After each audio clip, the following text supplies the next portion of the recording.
We're in the middle of a vast ecological emergency. We're looking at starvation. I mean, think about that. Wildfires in the Arctic. It's not going to be too long until it comes for everybody. You can't sort this one out by being the world's best recycler or taking shorter showers. I'm afraid the sort of traditional methods of campaigning that we've been using haven't kind of delivered that sense of urgency yet. So what Extinction Rebellion is doing is creating disruption in society so that people start attending to the issue. It is a peaceful, non-violent movement for civil disobedience. The best thing I could do was to be out there demanding radical change. Extinction Rebellion's entire focus is about reweaving the 100%, the whole human family. This is not even about future generations anymore. This is about us and whether we get to have a future. We need everyone's hands on deck and bodies on the line in order to stop these catastrophic possibilities from coming to fruition. Climate change is happening faster than even scientists had thought possible. Scorching heat waves, ferocious storms, torrential downpours. This is the issue of our time. There will be climate refugees, even here in Britain. Nothing like this has ever happened before. We're evidently chapter 1. Today, Mr. Speaker, this House must declare an environment and climate emergency. We have no time to waste. We are living in a climate crisis that will spiral dangerously out of control unless we take rapid and dramatic action now. This is no longer about a distant future. We're talking about nothing less than the irreversible destruction of the environment within our lifetimes of members of this House. Young people know this.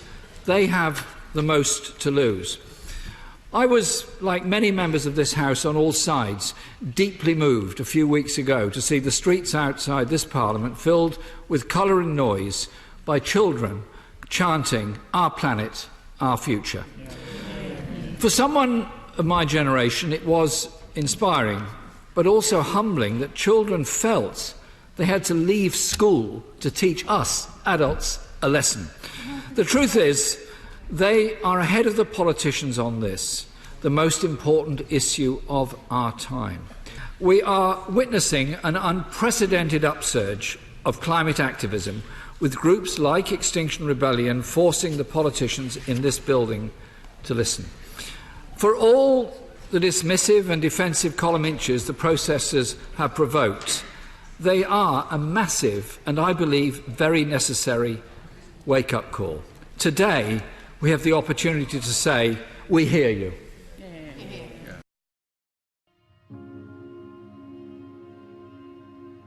Today I'm appealing for leadership from politicians, from business and scientists, and from the public everywhere.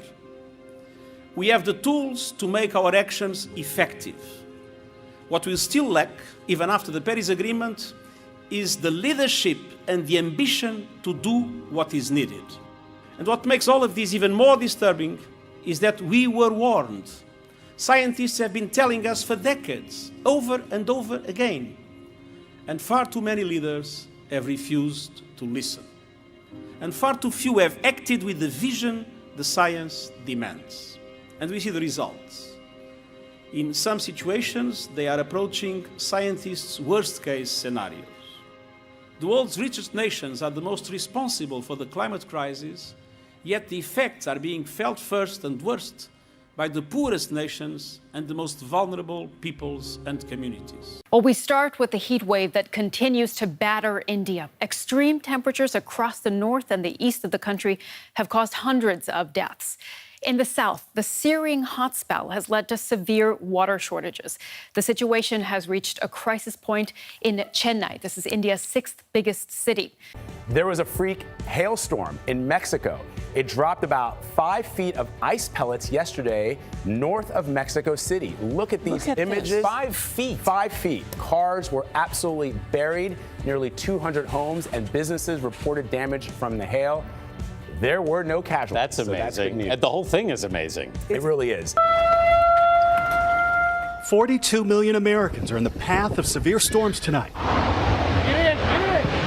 And this evening, the National Weather Service says this one in Indiana was a tornado with wind speeds of up to 125 miles an hour, an EF2. You can see that this building's roof completely ripped off. The Growing Kids Learning Center in South Bend took a big hit. Fortunately, no children were inside. Right now, though, we want to go from earthquakes to extreme heat as temperatures are expected to climb into the 80s in Alaska today.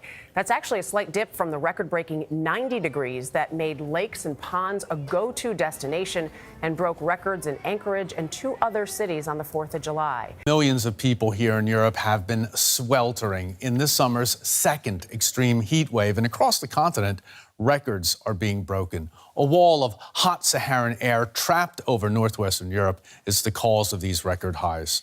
Let's take a closer look now. Germany is at 42.6 degrees Celsius. The temperature's continuing to rise. The Netherlands, 40.4. Belgium, 40.6. And if you look at France, they're at 42.6 degrees. Now that represents a shattering of the old record by more than 2 degrees. In a moment, we'll be talking to a climate scientist who says this could be the new normal. Tonight in the Bahamas, a life-threatening storm surge sweeping across the island nation. This is very deep water. The storm came ashore on the Abaco Islands on Sunday. With Category 5 hurricane force winds gusting above 225 miles per hour, cars and entire homes submerged. You know, they were talking about climate change yesterday, and now we're learning that scientists and researchers are looking at how to change the weather on purpose. That's right. Lasers now could one day manipulate rain and lightning. CBS This Morning contributor Michio Kaku is a physics professor at City College of New York. Professor, nice to see you. Extraordinary seeing Al Gore and Bill Clinton there together with Charlie, wasn't it? That's right, yeah. Yeah, they did not get into this discussion, though. But it is fascinating. I mean, lasers, really, to change the weather? That's right. Well, as Mark Twain once famously said, everyone complains about the weather, but no one ever does anything about it. Well, instead of doing a rain dance, we physicists are firing trillion-watt lasers into the sky to actually precipitate rain clouds and actually bring down lightning bolts. This is potentially a game changer. But this is experimental. It's experimental. However, in the laboratory so far it works. When you have water vapor and you have dust particles or ice crystals, you can precipitate rain. It condenses around the seeds. These seeds can also be created by laser beams. By firing trillion-watt lasers, you rip apart the electrons, creating what are called ions, and these ions act like seeds, like dust particles, bringing down rain and even lightning. Go ahead. Well, this fascinates me in part because, too, I remember reading the stories that China had used this during the Olympics, that the USSR had used this after Chernobyl to create rain clouds. I mean, did those really work then? We have some of these capabilities now? Inconclusive. Even in the 60s, the CIA used this to bring down monsoons during the Vietnam War, to wash out the Viet Cong.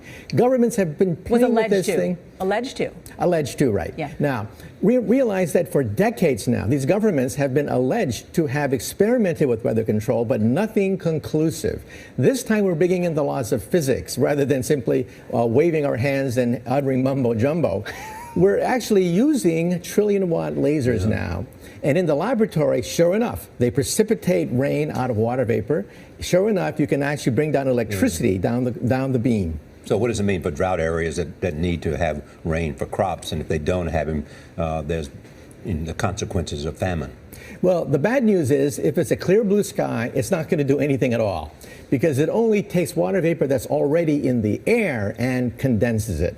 However, for floods, for agriculture, farmers, for people planning wedding parties, football games, you name it, outdoor events and agriculture and flooding and even hurricanes. All of them could be subject to weather modification. Incredibly interesting. Professor Michio Kaku, thank you so much. Craig Funky is flying me to the edge of a violent thunderstorm. You see how nice and crisp the top of that cloud is up there? Yeah. But the former commercial pilot isn't some adrenaline junkie courting danger. He's a cloud seeder, chasing this menacing storm to squeeze out extra rain for the drought-stricken farmland below. As a pilot going through school, you're taught to avoid thunderstorms. This is Craig's job, firing chemicals into the clouds in a controversial attempt to modify the weather. He's literally a rainmaker. That dark, thick cloud over there has lots of moisture in it. That's part of the cloud that was seeded. It actually looks heavy with rain. Cloud seeding has been used around the world for decades. It looks like he's painting the sky. The flares are shooting millions of silver iodide and calcium chloride particles into the cloud, where they collide with drops of water and ice and produce even more moisture. Then, usually within 20 minutes... So what is this white smoky stuff over here? That's rain. Oh, that's rain? Yeah, that's rain. All this is rain out here.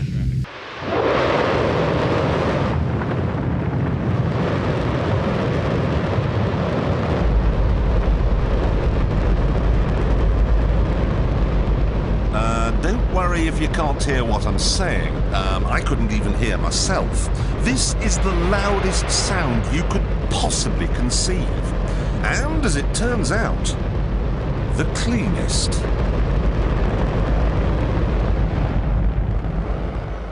Now, the most amazing thing is that that cloud up there, which was generated by the engine, is just a mixture of hydrogen and oxygen. It's water vapor. And in about an hour's time, someone in Mississippi is going to get wet washing. It will actually rain.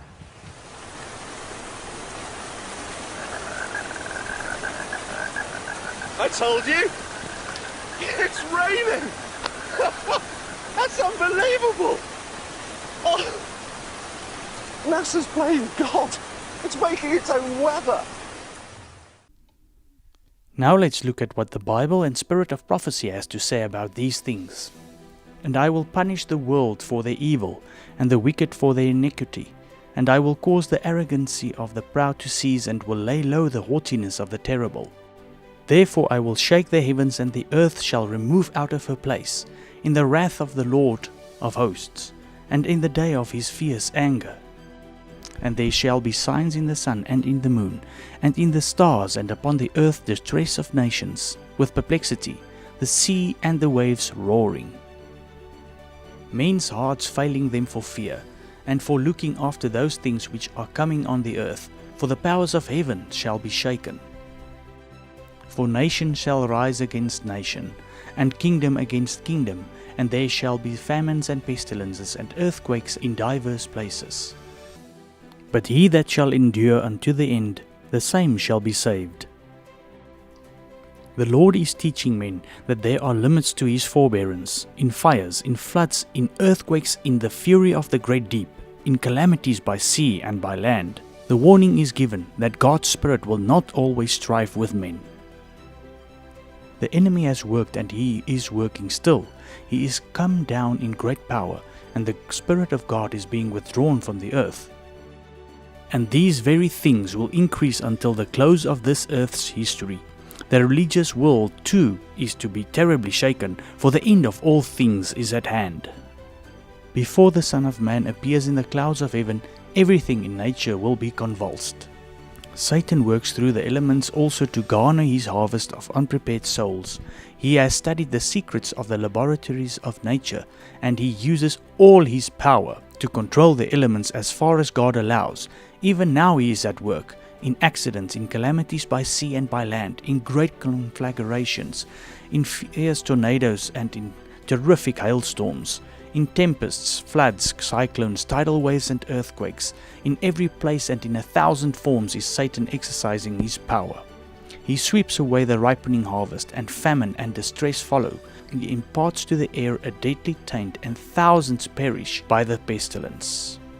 These visitations are to become more and more frequent and disastrous. Destruction will be upon the inhabitants of the world. The beasts of the field will groan, and the earth will languish.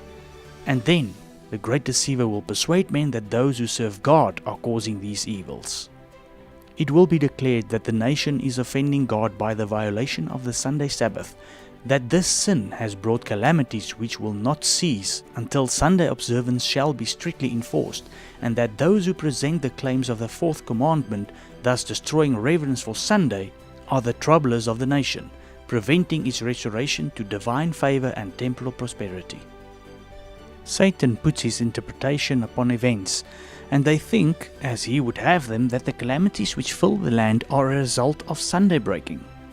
Thinking to appease the wrath of God, these influential men make laws enforcing Sunday observance. They think that by exalting this false rest day higher and still higher, compelling obedience to the Sunday law, the spurious Sabbath, they are doing God's service. Those who honor the Bible Sabbath will be denounced as enemies of law and order, as breaking down the moral restraints of society, causing anarchy and corruption, and calling down the judgments of God upon the earth. From what we have just read, is there anything that we, as humans, can do to stop these things? The answer is no. God has told us beforehand that these things were going to happen. Can we now go on and live the way we want and not care about the environment? No. But our focus must shift from the worldly view of all these things to what God tells us.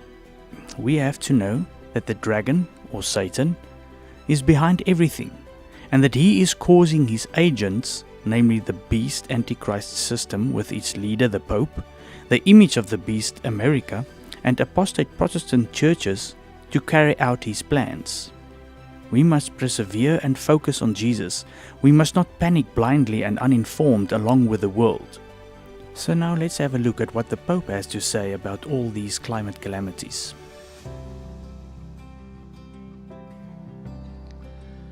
Do un cordiale benvenuto alla delegazione del Movimento Cattolico Mondiale per il Clima.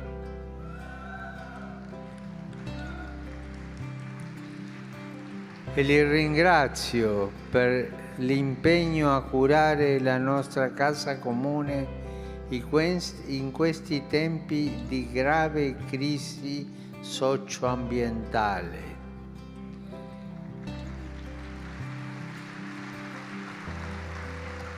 Vi incoraggio a continuare a tessere le reti affinché le chiese locali rispondano con determinazione al grido della terra e al grido dei poveri.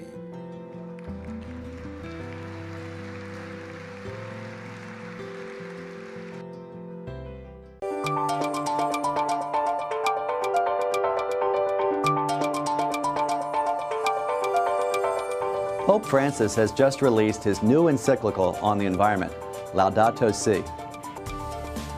First, the big contribution of Laudato Si is an overview of the environmental crisis from a religious point of view.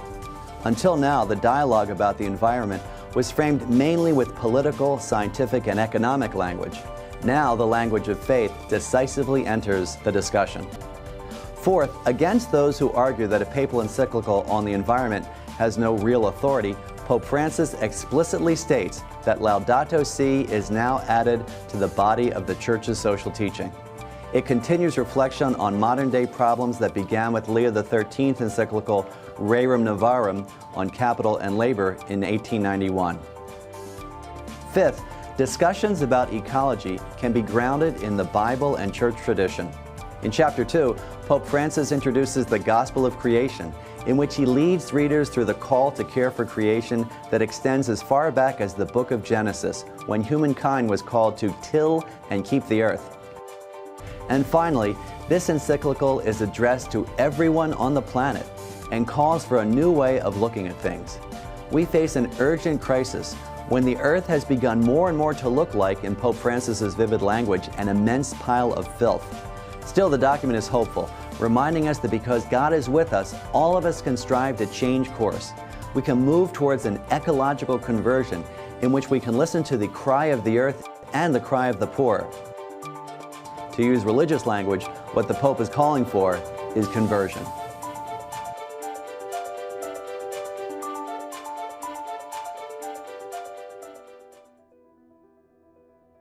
This responsibility for God's earth means that human beings endowed with intelligence must respect the laws of nature. Along these same lines, rest on the seventh day is meant not only for human beings but also so that your ox and your donkey may have rest. All it takes is one good person to restore hope. The biblical tradition clearly shows that this renewal entails recovering and respecting the rhythms inscribed in nature by the hand of the Creator. We see this, for example, in the law of the Sabbath. On the seventh day, God rested from his work. He commanded Israel to set aside each seventh day as a day of rest, a Sabbath. On Sunday, our participation in the Eucharist has special importance. Sunday, like the Jewish Sabbath, is meant to be a day which heals our relationships with God, with ourselves, with others, and with the world. The law of the weekly rest forbade work on the seventh day, so that your ox and your donkey may have rest. And so the day of rest, centered on the Eucharist, sheds its light on the whole week and motivates us to greater concern for nature and the poor. Clearly in this encyclical, the Pope refers to the Sunday as the day of rest, and that we have to keep Sunday to fight climate change. The dignitaries of church and state will unite to bribe, persuade and compel all classes to honor the Sunday. Political corruption is destroying love of and regard for truth, and in order to secure public favor, legislators will yield to the popular demand for a law enforcing Sunday observance. In the soon coming conflict, we shall see exemplified the prophet's words, and the dragon was wroth with the woman, and went to make war with the remnant of his seed, which keep the commandments of God and have the testimony of Jesus Christ. Revelation 12:17. Satan puts his interpretation upon events, and they think, as he would have them, that the calamities which fill the land are a result of Sunday breaking. Thinking to appease the wrath of God, these influential men make laws enforcing Sunday observance. They think that by exalting the false rest day higher and still higher, compelling obedience to the Sunday law, the spurious Sabbath, they are doing God's service. Those who honor the Bible Sabbath will be denounced as enemies of law and order, as breaking down the moral restraints of society, causing anarchy and corruption, and calling down the judgments of God upon the earth. Let us quickly sum up. According to the world, all the calamities that's hitting the earth, earthquakes, hurricanes, tornadoes, everything is being caused by climate change. The Pope, in his encyclical Laudato Si', urges the world to keep Sunday as a day of rest to combat these climate change calamities. According to the Bible and spirit of prophecy, God has told us that these things are going to happen. And as we have read, God has told us that the people keeping the true Sabbath and the commandments of God will be accused that these calamities are as a result of them breaking the false Sunday Sabbath. Now let's take a look at what's happening around the world with this climate saga. And I will give children to be their princes, and babes shall rule over them, and the people shall be oppressed, every one by another, and every one by his neighbor. The child shall behave himself proudly against the ancient, and the base against the honorable. As for my people, children are their oppressors, and women rule over them. O my people, they which lead thee cause thee to err, and destroy the way of thy paths. My name is Greta Thunberg. I am a climate activist from Sweden, and for the last 9 months I have been school striking for the climate every Friday in front of the Swedish Parliament. We need to change the way we speak about the climate crisis, and we need to call it what it is, an emergency.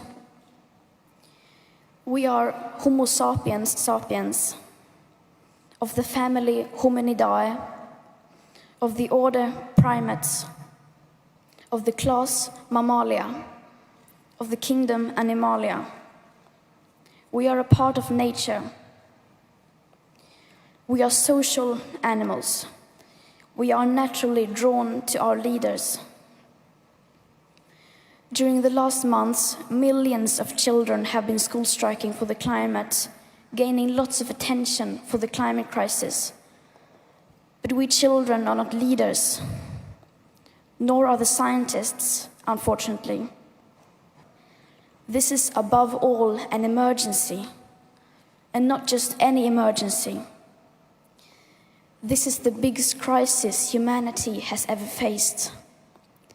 This is not something you can like on Facebook. For too long, the people in power have gotten away with basically not doing anything to stop the climate and ecological breakdown. They have gotten away with stealing our future and selling it for profit. But we young people are waking up. And we promise we will not let you get away with it anymore. Thank you.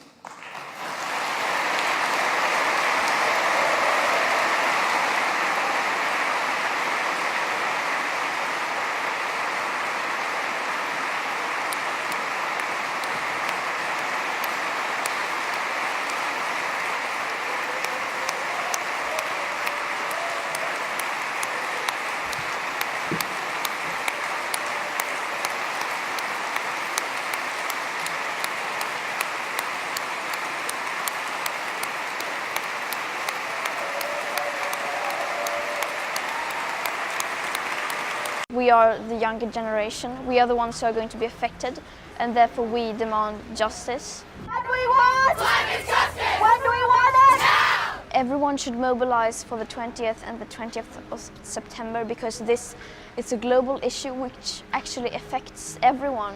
We are all in the same boat, so everyone should be concerned about this. This shouldn't be the children's responsibility because now the adults also need to help us. So we are calling for them to strike from their work because we need everyone.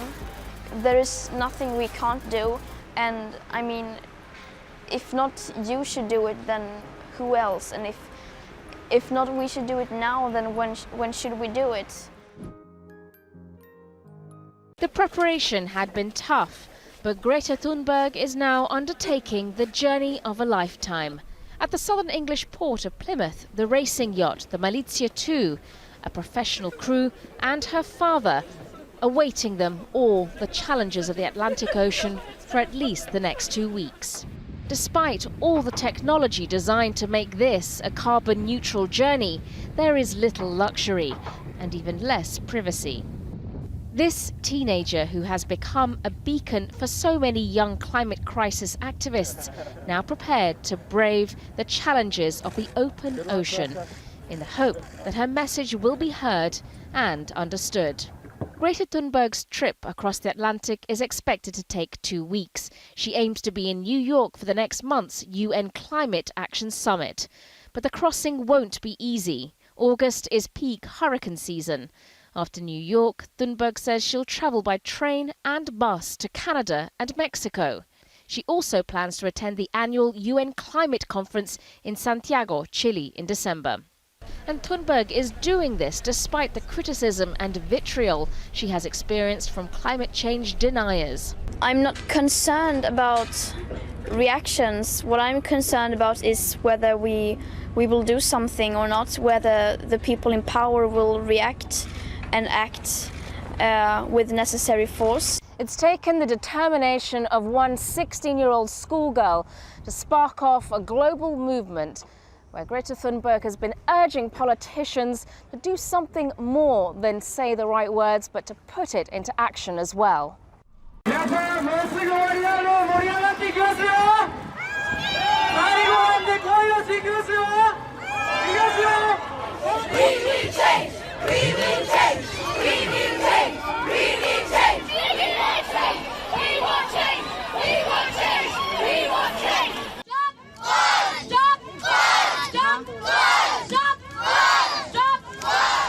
At this point, you've got no idea why we're striking.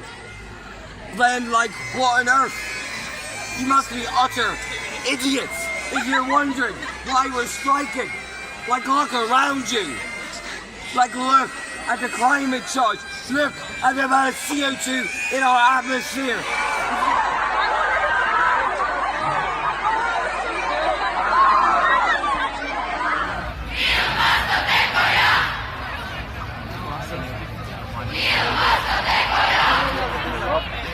We are in Geneva, Italy, protesting against climate change because politicians today are not willing to do enough about it.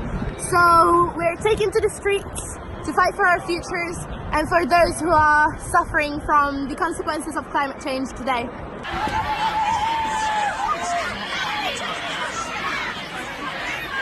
Wir haben die Kohle satt, unsere Zukunft, unsere Stadt. Wir haben die Kohle satt, unsere Zukunft, unsere Stadt.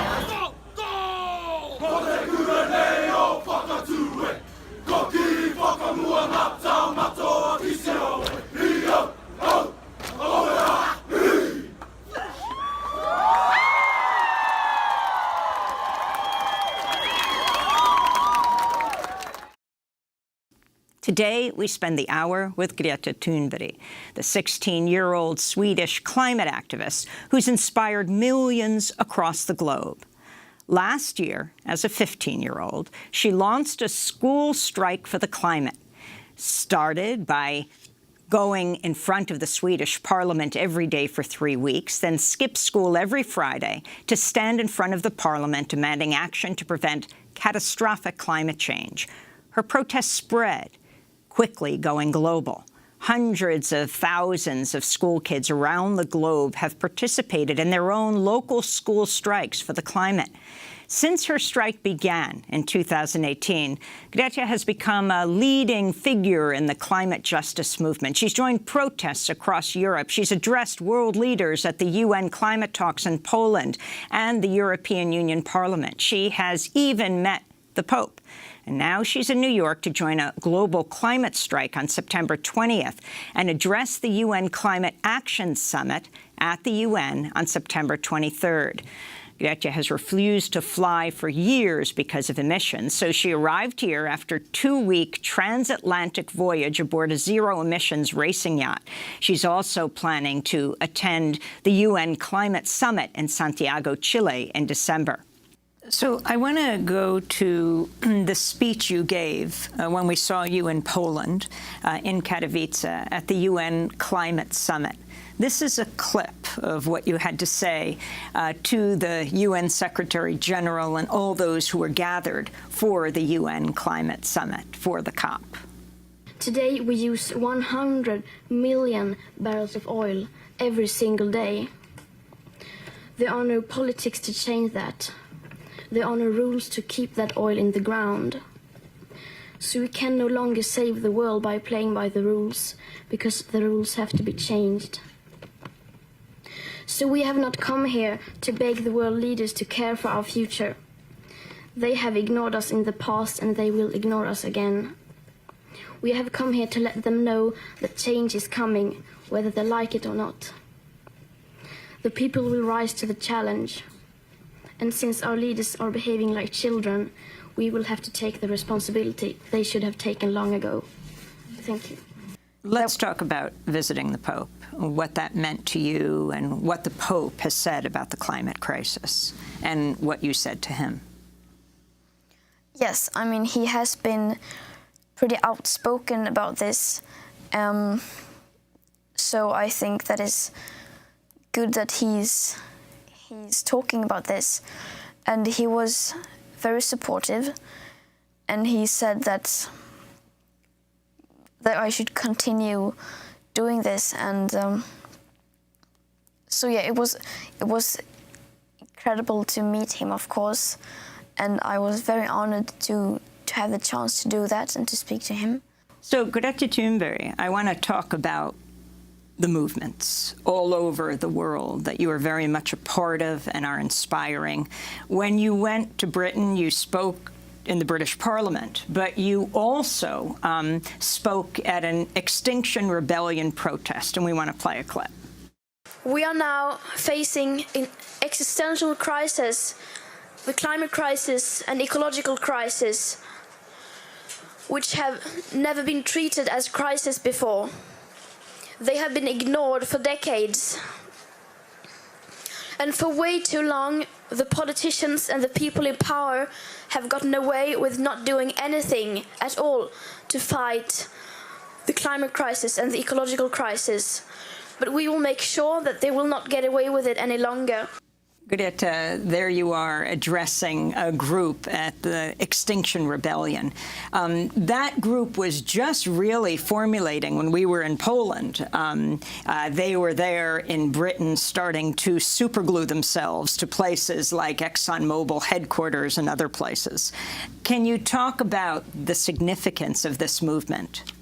Yes, I mean, the Extinction Rebellion had really had a massive impact, I think, on our debate, especially in Europe, maybe not as much here, but that they are using civil disobedience because they are saying, like, we won't get your attention otherwise. And that is very effective. You just recently tweeted that Amazon workers, 900 of them, based in Seattle, it's the first time ever, they're going to also strike on September 20th. Yeah. What does that mean to you? To me and to the movement, it means incredibly much because we have lots of unions who are planning to strike. So, I mean, adults striking from their work, and that is so incredibly important to show that this is such, and this is not just for children or teenagers, this is for everyone. And what we are doing, we are not, of course, I mean, we are striking to disrupt the system, to create attention. So let's talk about what you're doing in these coming days. You're heading down to Washington, D.C., the nation's capital. On Friday, what are your plans? That's Friday, September 13th. Yes, on Friday, I am going to, this Friday, the 13th, I am going to join the school strike for the climate outside the White House in Washington, D.C. And do you protest every single week on Fridays? Yes. Wherever you are in the world? Yes, even on the boat. Every week, no matter where I am, on Fridays I will protest and demonstrate for the climate. Outside the parliament or local government building or town hall or anything. So on the 13th, you're doing it in front of the White House. Yes. When you landed last week, you landed on Wednesday evening. Friday, you were in front of the United Nations. Yeah. With those who you inspired who had been protesting in front of the United Nations for many weeks, almost a year. So then talk about the following week, September 20th, what your plans are and what people's plans are around the globe. Yes, on the 20th, we are planning a new global strike, and we call for people of all ages to join us, not just children. Adults are, of course, welcome as well to strike from their work. And so I will be in New York the 20th of September to join the strike here, and then on the 27th there is also a global strike. And finally, your message to young people, people perhaps who don't vote, that's true, but are finding their place in the world. What do you say to them? And you can look directly into the camera. My message to the young people of the world is that right now we are facing an existential crisis. I mean, the climate and ecological crisis, and it will have a massive impact on our lives in the future, but also now, especially in vulnerable communities. And I think that we should wake up, and we should also try to wake the adults up, because they are the ones who their generation is the ones who are mostly responsible for this crisis, and we need to hold them accountable. We need to hold the people in power accountable for what they have been doing to us and future generations and other living species on Earth. And we need to get angry and understand what is at stake, and then we need to transform that anger into action and to stand together united and just never give up. Yes, thank you for standing up for the climate and speaking the truth. And really, it means a lot. God bless you. Continue to walk, okay? Continue, okay? Go on, go ahead. Hi, my name is Greta Thunberg. I'm a climate activist, and I just met with Pope Francis, and he was very kind, and he told us that we should continue like we do now, and he supports the school strike, the big school strike that is happening on May 24th, which also happened to be on the anniversary of Laudato Si. And so I urge you to join the climate strike, and we will take it to the streets, and we will continue to fight for our future until the politicians do something.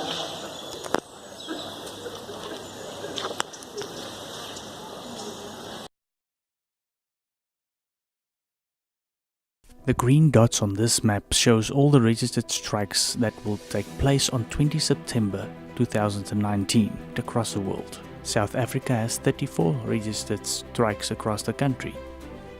The climate emergency, disruption and rebellion are now a matter of life and death. South Africa is becoming a frontline for the climate crisis. On the 20th of September, the world will be striking in an attempt to force leaders to take more drastic steps in fighting climate change.